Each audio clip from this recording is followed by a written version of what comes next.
Salut tout le monde et bienvenue sur la chaîne du Pharaon. Dans ce deuxième épisode de Barbe sur le Nil, on va parler d'un pharaon qui fascine le monde depuis près d'un siècle, Toutankhamon.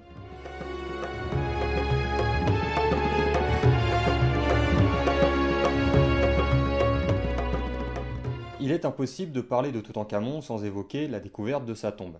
Toutefois, je ferai une série sur les grands monuments d'Égypte, et ce tombeau aura évidemment droit à sa vidéo dédiée. Je ne m'étends donc pas plus en détail sur le sujet. La tombe de Toutankhamon fut découverte en novembre 1922 par Howard Carter et son équipe. Le caractère exceptionnel de cette sépulture tient au fait qu'elle était presque intacte, étant donné que les pilleurs, durant l'Antiquité, semblent n'avoir jamais dépassé l'antichambre. C'est pourquoi les archéologues y ont trouvé quantité de mobilier et d'offrandes, ainsi que les sarcophages et la momie de Toutankhamon.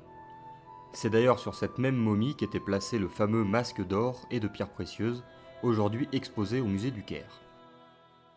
Évidemment, dans la vidéo dédiée à la tombe de Toutankhamon, je reviendrai sur l'histoire de la malédiction suite à la découverte de cette tombe. Cette malédiction serait à l'origine d'une quinzaine de décès, en l'espace de 7 ans environ, parmi les archéologues ayant découvert la sépulture.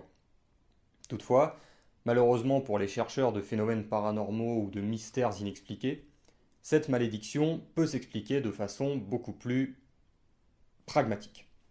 Après ce petit préambule, passons au cœur du sujet, la vie et le règne de Toutankhamon. Depuis la découverte de son tombeau, Toutankhamon suscite de nombreux débats quant à l'identité de ses parents. Est-il le fils d'Akhénaton et de Néfertiti ? Est-il le fils du prédécesseur d'Akhénaton, Amenhotep III ? Est-il le fils d'Aï, qui lui succède après sa mort précoce ?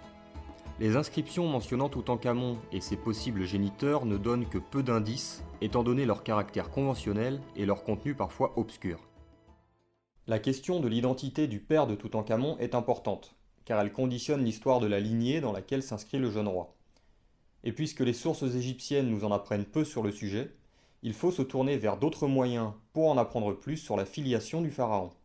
C'est là qu'entre en jeu une équipe de généticiens qui, à la demande du Conseil suprême des Antiquités de l'Égypte, a effectué toute une batterie de tests sur diverses momies royales. Ces momies étaient jusque-là anonymes, et ces analyses ont permis d'en savoir plus sur leur identité et leur lien de parenté.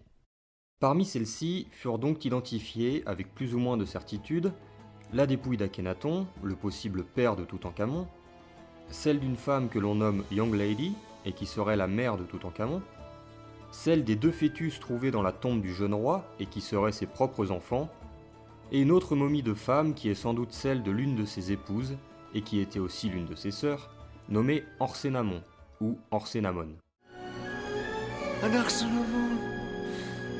Voilà, maintenant, vous savez d'où ça vient. Et là où ça devient plus intéressant encore, c'est que la momie de la Young Lady, au vu des résultats des analyses ADN, pourrait être identifiée comme étant celle de la célèbre Néfertiti.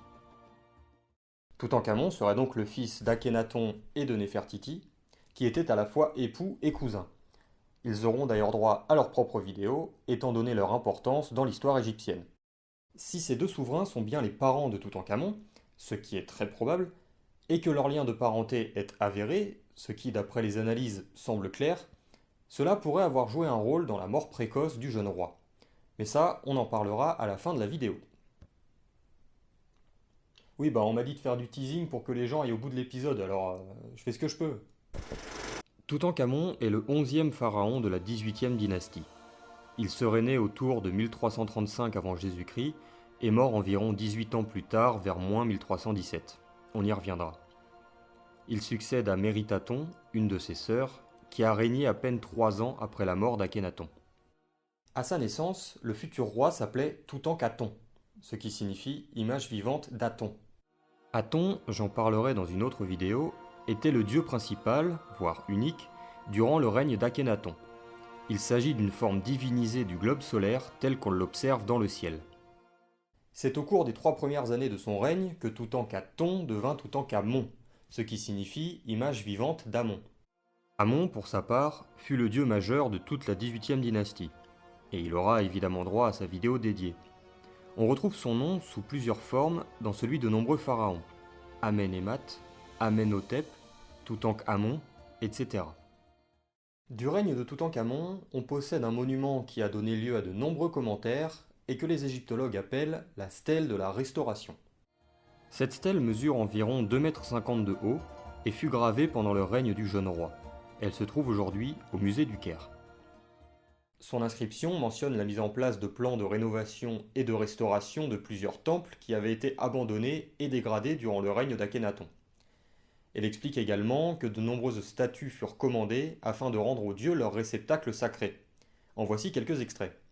Lorsque Sa Majesté est apparue en qualité de roi, les temples des dieux et des déesses, depuis Éléphantine jusqu'au marais du Delta, étaient en déliquescence et s'en allaient à la ruine. Le pays traversait une épreuve et les dieux se détournaient de ce pays. Sa Majesté prit alors conseil avec son cœur, recherchant toute occasion d'être bienfaisant. Elle façonna l'effigie de son père Amon, elle façonna l'effigie de son père Ptah, puis Sa Majesté fit des monuments pour les autres dieux et façonna leur image. La stèle nous informe de plus que Toutankhamon aurait offert toutes sortes de bienfaits aux prêtres et au personnel des temples en général. Mais pourquoi promettre tant de choses et lancer un tel plan de restauration dans tout le pays? Il s'agit évidemment d'un texte de propagande qui reflète en partie la réalité de l'époque. Ces rénovations et ces cadeaux permirent à Toutankhamon de satisfaire le clergé qui avait été particulièrement chamboulé par Akhénaton, et cela tout en légitimant son propre règne, malgré son ascendance bannie de la mémoire égyptienne. On ne sait pas exactement ce que fit Toutankhamon après toutes ces promesses, mais à vrai dire peu importe, car l'essentiel était ailleurs. Il s'agissait avant tout de faire plaisir au peuple, au clergé, et d'affirmer sa position. Les objectifs étaient peu ambitieux, certaines formules complètement convenues, mais cette stèle semble toutefois avoir eu une importance particulière dans le règne du pharaon, car on en a retrouvé plusieurs copies. Quoi qu'il en soit, il est certain que Toutankhamon ne fut jamais un grand pharaon bâtisseur, notamment à cause de la courte durée de son règne. Mais il ne fut pas non plus un grand guerrier, aussi bien personnellement, nous verrons par la suite pourquoi, qu'en tant que général de guerre. En effet, malgré ce que prétend un coffre figurant le roi sur son char en train de massacrer des troupes ennemies, Toutankhamon n'initia ni n'intervint jamais dans des conflits d'ampleur et se limita sans doute à réprimer quelques soulèvements au Proche-Orient. En tout cas, il n'est pas resté dans les mémoires pour ses victoires retentissantes sur les adversaires de l'Égypte. Dans la vie de tous les jours, Toutankhamon semble avoir particulièrement aimé la chasse, comme beaucoup de ses prédécesseurs et de riches Égyptiens en général. On ne sait pas s'il y participa activement étant donné ses problèmes physiques, mais on possède beaucoup de représentations montrant le roi en train de chasser. Des lions, des gazelles, des oryx, des autruches, les images ne manquent pas, mais il est difficile de croire que le roi prit part activement à ces activités. En dehors de ces éléments, on connaît peu de choses de la vie quotidienne de Toutankhamon. Toutefois, ce que l'on sait, c'est qu'il était doté d'un physique particulièrement fragile et sensible à la maladie. De nombreuses cannes ont été retrouvées dans sa tombe, et plusieurs représentations montrent Toutankhamon, assis sur une chaise, en train de chasser à l'arc. Ces images ont un caractère exceptionnel car cette position n'est pas du tout normale dans un contexte de chasse. Elle pourrait donc être la preuve que le roi était effectivement atteint de problèmes majeurs, l'empêchant de se déplacer ou de se tenir debout normalement. De plus, les analyses médicales réalisées sur sa momie ont révélé des phalanges atrophiées et des problèmes au métatarse, ce qui implique des difficultés pour marcher, se tenir debout ou évidemment rouler en char. Toutankhamon aurait également souffert de problèmes aux hanches et à la colonne vertébrale, le tout mêlé à des traces de paludisme et de malaria. Le mec est une encyclopédie médicale à lui tout seul. Et tout cela pourrait évidemment expliquer pourquoi le roi est mort dans sa 18e ou 19e année, après à peine 10 ans de règne. On a parfois avancé la thèse de l'assassinat, théorie aussi improbable qu'infondée. D'ailleurs, aucune marque n'a été découverte sur la momie, en dehors de celle infligée par les archéologues eux-mêmes lorsqu'ils examinèrent la dépouille avec très peu de délicatesse. L'autre théorie, beaucoup plus probable, est celle d'un accident ou d'une chute qui aurait entraîné une fracture ouverte au fémur. Cette fracture se serait alors infectée et aurait entraîné le roi, déjà fragile, vers une mort certaine. J'ajoute qu'une épidémie particulièrement meurtrière a balayé le Proche-Orient à cette époque, peut-être la peste. Cela a donc pu aggraver la situation du roi et accélérer son agonie. Pour conclure, Toutankhamon doit sa célébrité dans l'imaginaire collectif à la découverte de sa tombe et du trésor qui s'y trouvait. Son règne est peu marquant au vu de l'histoire égyptienne, et il n'a laissé qu'un souvenir très vague aux dynasties suivantes. Voilà, cette vidéo est maintenant terminée, j'espère qu'elle vous a plu et que vous en avez appris un peu plus sur ce pharaon fascinant. Vous pouvez aimer, partager, commenter la vidéo, rejoindre la page Facebook ou le compte Twitter de la chaîne, et bien sûr vous abonner afin de ne manquer aucune autre vidéo. La prochaine marquera d'ailleurs le début d'une nouvelle série consacrée aux divinités égyptiennes, avec une première vidéo consacrée à Osiris.